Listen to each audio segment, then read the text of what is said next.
Serious, what are some signs of various mental disorders that usually go unnoticed? Memory loss. It's linked to many mental disorders, both common and rare. But most people just think oh, I'm just getting old and forgetful. The slow loss of interest in things you found fun when you're depressed. It can come in so slowly that you don't even realize it's happening before you've pretty much got bored of everything and stop doing so much that you realize you're just sitting at home not doing a lot. Rumination.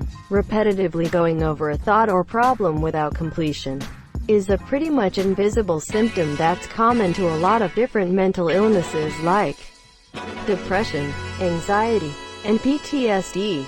It doesn't really outwardly manifest other than looking lost in thought or having a 1,000-yard stare. And to the person having the symptom, they may not realize it's abnormal because they don't have a way to compare their own inner world to anyone else's. Depression isn't just feeling suicidal and spending all day in bed. One of the first signs of depression is that the world just seems meh. Everything you enjoyed is meh, and even something like the idea of getting your favorite food makes you go meh. Life is supposed to be colorful and interesting, even when we're upset at it. When it starts to get gray and bland is usually when depression starts rearing its ugly head. It usually starts with everything going bland and becoming uninteresting, and then it turns into why bother getting out of bed, and quickly spirals into I'm a garbage person because I can hardly function. Why am I even here? Quote. So catch it early when it's still at the meh. Why even buy this new edition of my favorite thing? I'm just not feeling it. Stages. This speaks to me a lot right now. Everything is meh. It takes a lot of effort to even start trying to get out of that frame of mind. Inability to make decisions. I walked around a grocery store once several hours because I couldn't decide what to have for dinner. I don't buy new clothes, too many choices. Oversensitivity to water and having a panic attack when being given too much or too little food on their plate can be an indicator of autism in children, but most parents don't recognize it because they think their kid is just being a brat. OMG. The picky versus sensory issues thing tripped me up when my son was little. He'd tell me things like, I only like the Target string cheese, and don't get the store brand mini wheats, and I'd think he was being spoiled. It's the same damn thing in the package. Right. Apparently not. He can tell the difference between brands without seeing the packaging. And the texture differences are enough to really bother. Hi monsieur, I get what he'll eat. I cook what he'll eat. And I thank my lucky stars that the soups and chili that I make for him have veggies in them, monsieur.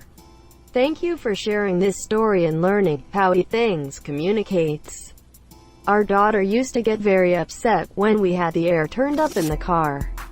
She would scream, monsieur, she was diagnosed with autism, monsieur. She will be 13 next month, and because of early detection and intervention, she on her way to having as normal of a life as the rest of us. She's a little odd, but who the hell isn't? I'm just barely on the spectrum, and I have problems with the air not being on. I feel like I can't breathe as well without noticeable movement of air in a space. Also is another one. From the perspective of OCD, everyone has intrusive thoughts like the call of the void that makes them think, what would happen if I drove my car off the road right now at 80 miles per hour? Quote. With OCD, those thoughts can be constant. If you have a persisting thought that if you don't grip your steering wheel the right way, your family is going to die and it will be all your fault, you probably want to take that up with a shrink. I thought I was completely normal until one day in an abnormal psych class when we watched a video on compulsive disorders and people were talking about their OCD. It's not like how it's featured in popular media. It's not just washing hands over and over, or wanting a room organized. It's obsessive thoughts that drive you to compulsions to try and make sure the consequences of those thoughts don't happen, even if what you think or do is completely nonsensical. And you can know, while you're spending 25 minutes checking your stove knobs, that it's completely nonsensical. but you can't stop. I've always described it as like when other people look at their stove and see it's off. A switch gets flipped in their brain that reassures them it's off, so they're satisfied with that and leave it be. For people with OCD, that switch never gets flipped. So we can look at the stove, see the knobs are in the off position and that it's off. But the switch doesn't flip and we never get that reassurance, satisfaction, even as we look away. Our brains are like, but what if it's not off though? And we have to go back and check again. Because if we don't, the stove will catch fire and the house will burn down and the dog I love will be trapped in a corner terrified before it dies a horrible, agonizing death, and I'm running around frantically on my lawn until I get shot or tased and arrested by the police and done, etc. The OCD brain. What if you don't necessarily act upon the obsessive thoughts but just ruminate over them for hours? It's still considered invasive thinking and would benefit from speaking with some sort of therapist. Because those kinds of thoughts, at least for me, trigger my anxiety really badly. Schizoaffective disorder sufferer here. I believe my extreme paranoia from the young age was a sign of things to come. I'm super paranoid too. Sometimes I'm too scared to sleep in my own room, monsieur. Drug use. A crapload of people use drugs to help cope with anything from mild anxiety to full-blown psychosis. Sometimes people think the drugs came first, but that's quite often not the case. I self-medicated with heroin and other drugs for well over a decade before I realized it wasn't just about being an addict. I had deep-seated PTSD and depression that heroin was burying deep in my subconscious. I am 4 years clean and in counseling now, so things are better. Hypersomnia is pretty frequent in teenage depression, while insomnia is more predominant in adult. The general feeling of getting dumber with time. I see it sometimes on Reddit on depression subs. People lamenting themselves that they are getting more and more stupid and that it's horrible because they've done that to themselves with getting depression. It's not uncommon because when you get depressed, your prefrontal cortex can become less active, and the prefrontal cortex has a huge role for reasoning and planning. It's medically reversible thought. The brain region is not broken. It just gets less and less stimulated. It's the same thing that happened but in a different region for motor functions problems like sometimes depressed people have some general stiffness and stop articulating. They mumble instead of talking. It's incredibly reassuring that I might not continue to become more and more stupid, and could actually even get better. You know, for the longest time I felt like I'm not as smart or clever as a few years ago and never knew why. I feel absolutely fine, and maybe I'm just fluffing up or exaggerating to myself how I really was and nothing's changed. But it almost feels like I'm somehow slower. Hoarding things may not always be a mental disorder itself, but it's linked to anxiety, depression, etc. Definitely linked to anxiety for me. I don't want to get rid of things because what if I need them later? If there's a 0.1% chance I'll use it again, that's still a chance, so I should keep it. And I'm broke, so I can't afford to just go out and keep buying stuff that I threw away. For around 10% of the population, drug addiction isn't just a bad habit but a legitimate severe mental disease that makes them unable to stop using because their mind slowly reduces until all I can think about is more. They will forget love, empathy, responsibility, not because they're bad people but because their brain literally pushes it out because it needs more. Not wants but needs. Most people don't know anything about the disease. Ever wonder why so many homeless people spend every dollar they get on drugs? That's how they got homeless. It's as real as cancer or heart disease. Very important people begin to understand this. Yes, the physical dependency varies, but the emotional addiction takes form in pretty much the same way for all substances.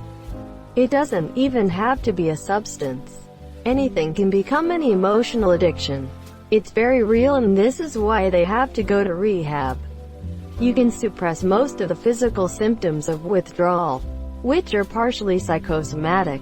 Your brain doesn't want you to stop, so you force your body to retch until you get more.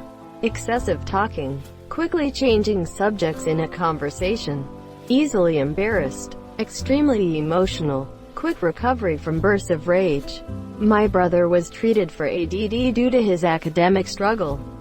I, however, did not get diagnosed with ADD and bipolar until I was 17, and it affected my entire childhood in a negative way. Everybody just thought I had behavioral problems because I wasn't struggling academically. Brother was ADHD and had all of these. From my parents' point of view, I was normal and he was not. Surprise. Diagnosed with primarily inattentive ADD at 30.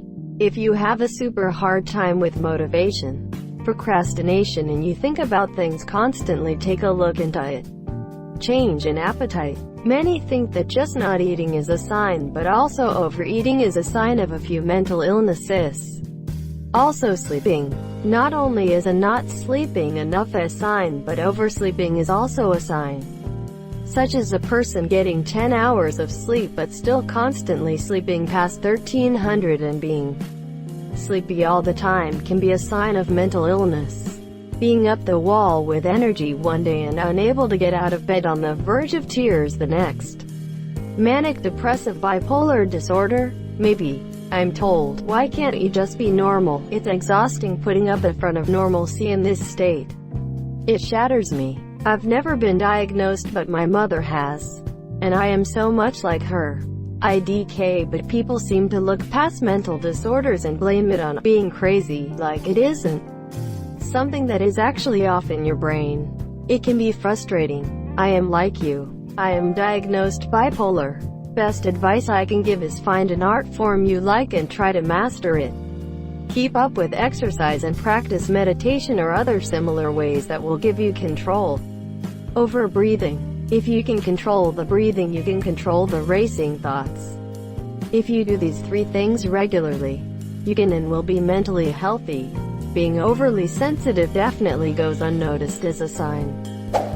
Failure to thrive. I, and others that I know, have struggled to fit into a normal life pattern. Often, we struggled and didn't know why, or what to do about it. Often, if or when we sought help, there wasn't much to be had, or the mental health establishment didn't know what to do with us. Whether it is depressive symptoms causing withdrawal, anxiety causing avoidance, early onset dementia causing personality changes, trauma-induced acting out, etc., it is mostly labeled as behavioral or a lack of personal responsibility. Only when it gets worse, and is persistent, negatively affecting lives for years or decades, does it then get diagnosed. Then, after diagnosis, there is often a void.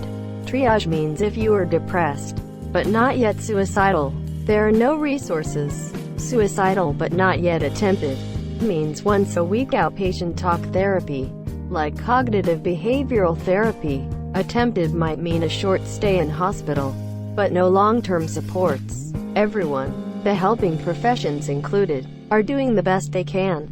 But our society values those adults healthy and fit enough for a paying job to pay all those bills for housing, food, etc.